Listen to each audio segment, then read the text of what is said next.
Hello friends, welcome to our channel. Friends, எந்த மாவுமே அரைக்காம நம்ம வீட்லயே உடனடியா பஞ்சு மாதிரி இட்லியை நம்ம ரெடி பண்ணிடலாங்க. நம்ம சேனலுக்கு புதுசா இருந்தீங்கன்னா மறக்காம சப்ஸ்கிரைப் பண்ணுங்க. அப்படியே பக்கத்துல இருக்க பெல் ஐகானை கிளிக் பண்ணிடுங்க. வாங்க இன்னைக்கு நம்ம இட்லி எப்படி செய்யுதுன்னு பார்த்தலாம். அதுக்காக ஒரு பேன் வச்சுக்கோங்க. இந்த கப்ல 1 கப் அளவுக்கு நான் இன்னைக்கு வெள்ளை ரவை எடுத்திருக்கேங்க. அதை இந்த பேன்ல சேர்த்துக்கலாம். இது கிட்டத்தட்ட 400 கிராம் வருங்க. இப்ப இந்த ரவையை நல்லா வறுத்துக்கலாங்க. நம்ம வறுக்காம கூட இட்லி செஞ்சிடலாம். இருந்தாலும் வறுத்து செஞ்சோம்னா இன்னுமே நமக்கு டேஸ்ட் ரொம்ப ரொம்ப நல்லா இருக்குங்க. இப்ப ரவை நல்லா வறுபடுத்துங்க. கரிஞ்சிட வேண்டாங்க, அளவா வறுபட்டா போதும். நம்ம மாவு இல்லாத சமயத்துல கூட நம்ம வீட்ல ரொம்ப சீக்கிரமா இட்லி ரெடி பண்ணிடலாங்க. இது ரொம்பவே உங்களுக்கு அருமையான டேஸ்ட்ல இருக்கும். நமக்கு இட்லி செய்யறதுக்கு அரிசி உளுந்து இப்படி எதுவுமே தேவைப்படாது. வெள்ளை ரவை மட்டும் இருந்தா போதும். குயிக்கா இட்லி ரெடி பண்ணிடலாம். இப்ப ரவை வறுபட்டுருச்சு. அதை ஒரு பிளேட்டுக்கு மாத்திக்கோங்க. இந்த சூடெல்லாம் நல்லா ஆறட்டுங்க. அது வரைக்கும் நம்ம வெயிட் பண்ணலாம். இப்ப அப்படியே நல்லா ஆற விட்டுருங்க. இந்த இட்லி ஒரு முறை செஞ்சு பாருங்க. உங்க எல்லாத்துக்குமே ரொம்ப ரொம்ப பிடிச்சதா இருக்கும். ரவை ஆறுனதுக்கு அப்புறமா நீங்க இனி ஒரு பாத்திரத்துல அதை மாத்திக்கோங்க. இப்ப பாருங்க, இனி ஒரு பாத்திரத்துல மாத்தியாச்சு. இதுல நம்ம எந்த கப்ல ரவை எடுத்திருக்கோமோ 1 கப் ரவைக்கு 3/4 கப் தயிர் எடுத்துக்கோங்க. அந்த தயிரை கொஞ்சம் கொஞ்சமா ஊத்தி இதுல நல்லா மிக்ஸ் பண்ணி விட்டுருங்க. நம்ம 1 கப் ரவைக்கு 3/4 கப் தயிர் அப்படிங்கிறது கரெக்டா இருக்குங்க. தயிர் சேர்த்ததுக்கு அப்புறமா அப்படியே நல்லா மிக்ஸ் பண்ணி விடுங்க. அதுக்கப்புறமா இப்ப மீதி இருக்கிற தயிரையும் உள்ள சேர்த்துடலாங்க. இப்ப பாருங்க, நம்ம எடுத்திருக்க 3/4 கப் தயிரையும் உள்ள சேர்த்தாச்சு. இப்ப இது எல்லாத்தையுமே நல்லா மிக்ஸ் பண்ணி விட்டுருங்க.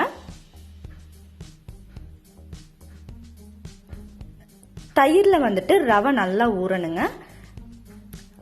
அந்த அளவுக்கு நல்லா மிக்ஸ் பண்ணி விடுங்க. கட்டி கட்டியா இருந்துச்சுன்னா அதை நல்லா உடைச்சு விட்டுக்கோங்க. இப்ப பாருங்க, ரொம்ப நல்லா நம்ம மிக்ஸ் பண்ணிட்டு இருக்கோம். நீங்க கையில கூட வச்சு இதை நல்லா கலக்கி விட்டுடலாம். நம்ம மாவு இல்லாத சமயத்துல கூட என்னடா செய்யறதுன்னு யோசிப்போம். ரவை சிலருக்கு பிடிக்காது. இந்த மாதிரி இட்லி செஞ்சு பாருங்க, ரொம்பவே நல்லா இருக்கும். இப்ப கொஞ்சமா தண்ணி சேர்த்துக்கோங்க. தண்ணி சேர்த்துட்டு நல்லா கலந்து விட்டுருங்க.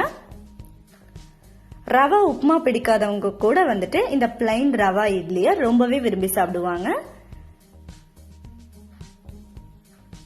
ரொம்ப தண்ணி சேர்த்துற வேண்டாங்க. இப்போ இந்த அளவுக்கு மட்டும் தண்ணி சேர்த்து இந்த பக்குவத்துல இருக்கிற மாதிரி நல்லா மிக்ஸ் பண்ணி விடுங்க.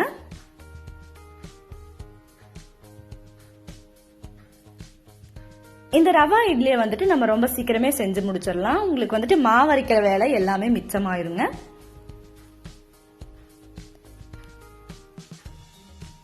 எந்த கட்டியுமே இல்லாம இதை ரொம்ப நல்லா கலந்து விட்டுருங்க.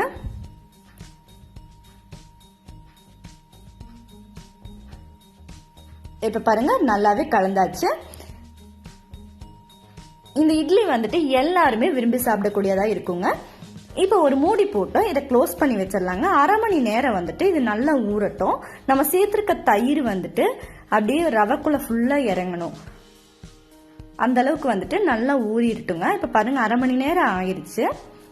தயிர்ல ரவை அப்படியே நல்லாவே ஊறிடுச்சு. இப்ப ஒரு கலக்கு கலக்கி விட்டுருங்க.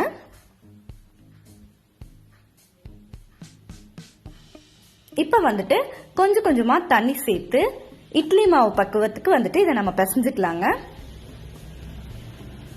ரொம்ப தண்ணி சேர்த்துற வேண்டாங்க. இட்லி மாவு பதத்துக்கு இதை நம்ம அப்படியே பிசைஞ்சுக்கலாம்.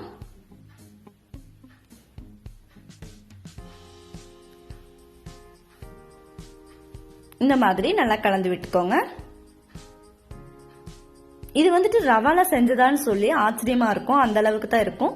இப்ப பேக்கிங் சோடா 1/4 ஸ்பூன் சேர்த்துக்கோங்க. கூடவே தேவையான அளவு உப்பு சேர்த்துட்டு நல்லா மிக்ஸ் பண்ணி விட்டுருங்க.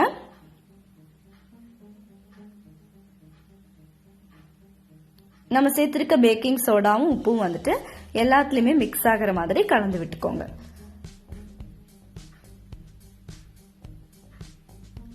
இப்ப பாருங்க அப்படியே ரொம்ப நல்லா கலந்து நம்ம சேர்த்திருக்க தயிர்ல வந்து ரவை நல்லா ஊறி இருக்கு. இன்னும் கொஞ்சம் கூட நம்ம தண்ணி சேர்க்கணும். தண்ணி சேர்த்துட்டு நல்லா மிக்ஸ் பண்ணி விட்டுருங்க. நம்ம ரவால வச்சு அடிக்கடி வந்துட்டு ரவா தோசை, கிச்சடி, உப்மா இப்படிதான் பண்ணிருப்போம். இந்த மாதிரி செஞ்சு பாருங்க. வெள்ளை ரவையில உங்க எல்லாத்துக்குமே பிடிச்ச ஒண்ணா இருக்கும். இது வந்து ஒரு பெர்ஃபெக்டான டின்னர் அண்ட் பிரேக்ஃபாஸ்ட் ரெசிபியா இருக்குங்க. இப்ப பாருங்க இட்லி மாவு பதத்துக்கு வந்துடுச்சு.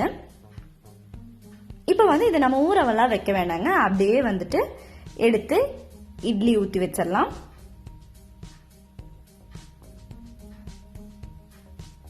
நம்ம இட்லி சில்லுல வந்துட்டு எப்பயும் போல அப்படியே இட்லி ஊத்திடலாங்க.